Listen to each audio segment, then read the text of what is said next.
Tata wa shawa yavudde ku kyokuluma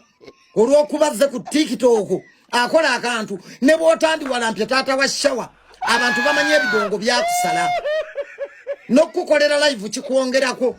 ogenda genda ebyo mbikadongo kamu byammwe ebyo mugenda ne muyimbirira gasiya otegeera abantu genda eyo mu bintu byammwe ebyo muyimbe mugende eyo muyimbe gasiya wamwe gye mugasiya lingira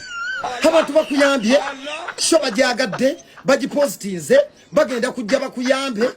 olw'ebibozibozi byonyunya ne bibanyumira ebibatwaliza obudde nga bali nakasero bali mu bizimbe byabwe ne basanyuka mu ngaze bwe bibanyumiza otegedde bagenda kujja ne bwotandirumbye tata wa shawa bagenda kujja beera mu mativu emitima gimatire Pazo Lunabe ate teyakomyawo n'amugamba nti ayina eriise B yatunuulira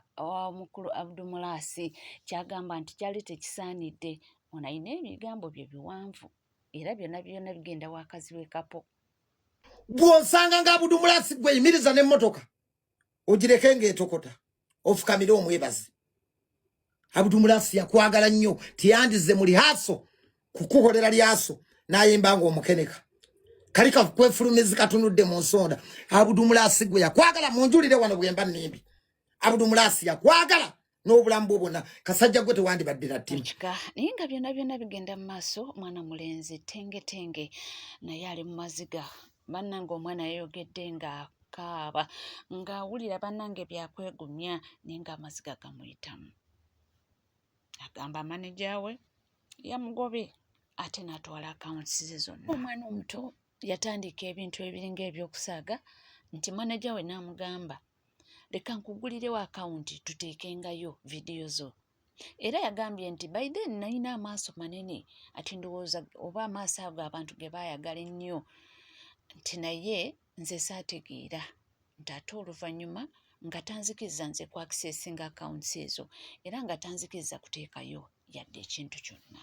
kakati essaawa yakakati bambi alajjana asaba buyambi. Breaking news mu mawulire ge tulinawo Tenge ali mu maziga ali kulaajana akaaba agamba nti abadde manager we Michael yamubinese kubba yenna n'akawunti zonna za social media zonna za Tenge yazitutte tazina ku access mbo manager we agamba mbu akawunti ezaali za Tenge mbu yazigulawo era yazina ku access yazina ku obuvunanyizibwa si za Tenge so kay Tenge ali mu kulaajana akaabira abantu bonna basobola okumuyamba bakugenda mu kooti oba kugenda wa nga soofuna obwenkanya bambi ayagala buyambi bwammwe agamba manager we yamuziza ku zero takyalina kyakkola enyeeri yakoleredde mu nsi yonna talina kyalifunyeemu kati azeeyo wa kitaawe talina kyakkola so yeetaaga omuntu asobola okumuyamba bagenda mu kooti obawa amuyambe naye nga manager we yamuziza ku zero. Bambi mawulire si malungi kubanga Tenge abasinga obungi twali tumanye nti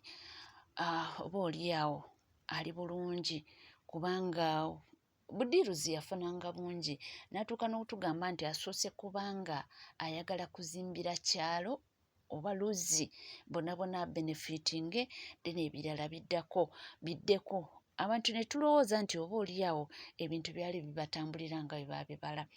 waliwo yayogedde n'agamba nti twafunangamuko ku ssente miliyoni nga 2 miliyoni nga 3 naye ndowooza enkozesa yali sinungi ate ye ng'omwana omuto ndowooza teyamanya byatambulanga bitya nga bamubalira bali zitukoleddeko kino na kino oba simanyi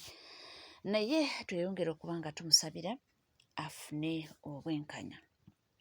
awo tuvuddewo Fulufiga Nawanda muliro era agambye nti Justin Nammere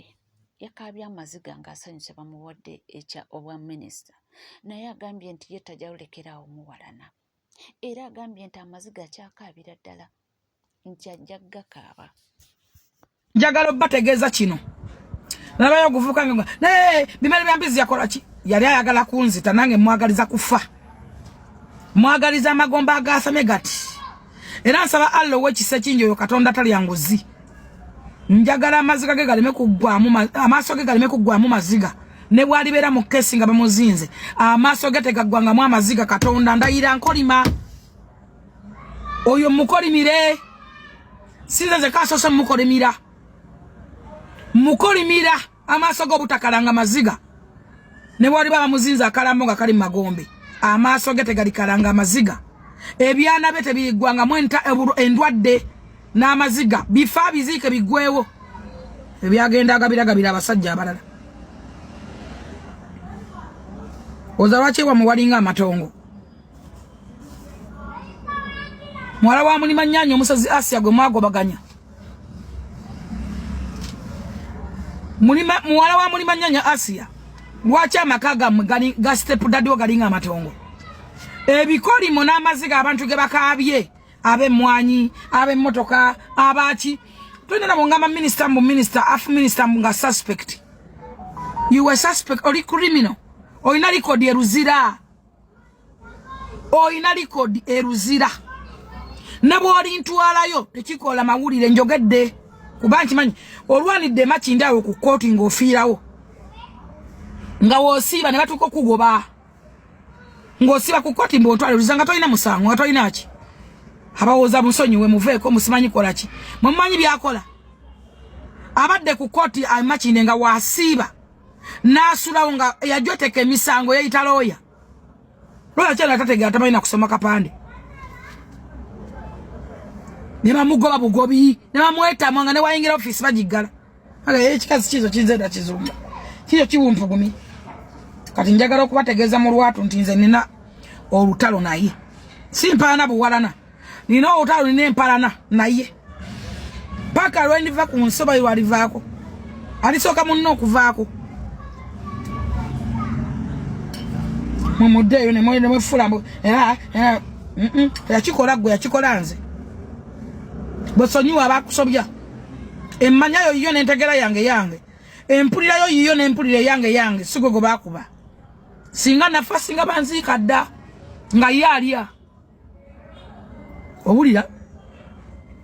singa ye alya n'akakaana akato eyakwana ako akamala empewo akalina bbi matako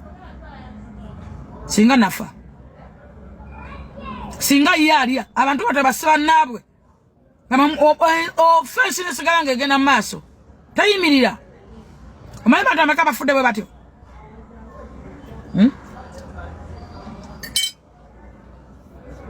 omanyi abantu ameka moza radio teyafa toyina yafumye nofuluma AK-47 teyafa bameka abantu bafudde bwe batyo ne baziika abasani basigala nga bayinaayina nze ndi mulamu njogera lubale w'omulamu tasamirirwa mukazi gwe nkukolimira bimere byambizo bungeete obeera nga toyala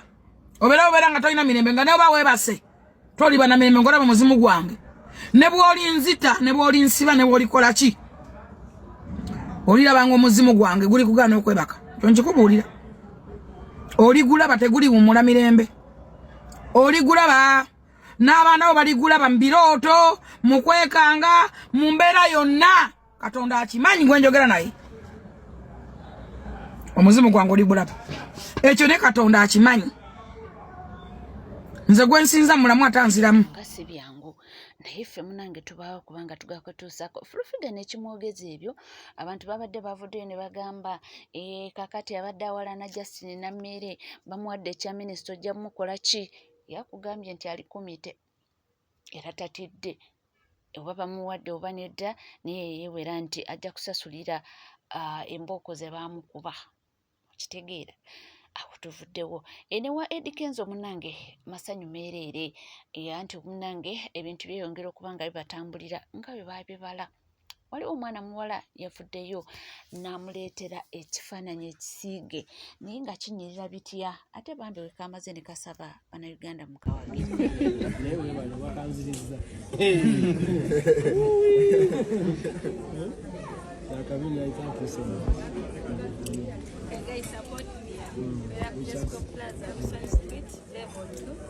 Shop number 68. My number is 0744584439. Ojuwadde bigajambuzi weekume.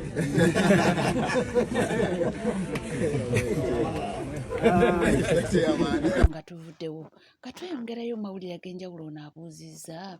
temwandibaddekaawo nga mutudde ne mwebuuza Jennifer Musisi yabulira wa oba mujjukira bulungi eyali Kampala Capital City Authority oba mujjukira akayimba ako tugambire ku Jennifer akendeza obukambwe mujjukira bulungi abuziza aliruddawa Mbadde temanyi bulijjo babuuza Jennifer Namusisi Ssemakula kye kyamugoba. Jennifer Namusisi Ssemakula omukyalo omuganda Kagubiiru baamuwa omulimu n'agukola.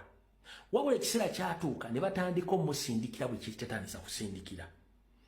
Ng'abasajja abo bajja mu ofisi y'omukazi namugamba ssente budget ya KCC almost 80% ssente tuzaagala. Museveni kenyini n'asaba ssente, Janet n'asaba ssente, abaana ba Museveni basaba ssente, Salimu Sale n'asaba ssente, n'abaana mu gavumenti basaba ssente. Eza budget ya State Council. N'omusolo State Council gwesolooza gwonna nga gugenda direct mu family ya Museveni. Jennifer Musisi yagenda okulaba ng'ebintu bino biswaza professional ye ng'omuganda bwe yagenda okukyamako gye yakyama teyadda n'agenda nakati taddanga lwaki yakowa akamanyiiro ndi bakusindikira n'omwana atasobola atagulaba ng'ali dense akusaba billions of money ng'ate oyina ozzimuwa kyekyagoba Jennifer Namusisi Ssemakula mu Kampala n'adduka.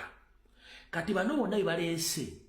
sime badolose Bisaka simanyo nanifa Jennifer no Kabanda baleese kyofato papier kyofato gabyono n'abalala bonna mbaata za neti ziri awo zikulira ku order za Museveni. Kati Minister of Agriculture gye batadde muwala wa Salimu Sale oli yali mu wealth creation, that is a direct transfer of money from the ministry to Salimu Sale. Wealth creation, sente zigina direct. Minister of Health, sente zigina direct. Minister of Education, sente zigina direct. Wa Museveni kyovola nti baguze property buli nsi. Sente zandibadde zizimba eddwaliro. Balina abaana balinga buloolo buli nsi ku buli university eyeetaagisa okusoma.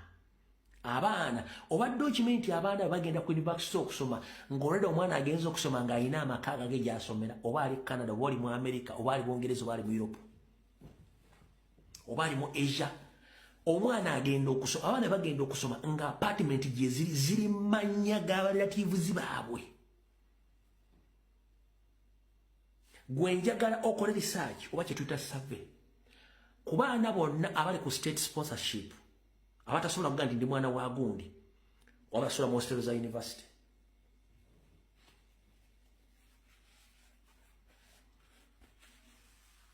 Mulabi mulungi omulabi wa Legit TV 256 tuweerabira kubanga osubscribinga ringinga that notification bell sharing liking ffe tubaawo munange okupanga tugabatuusako gonna gatambula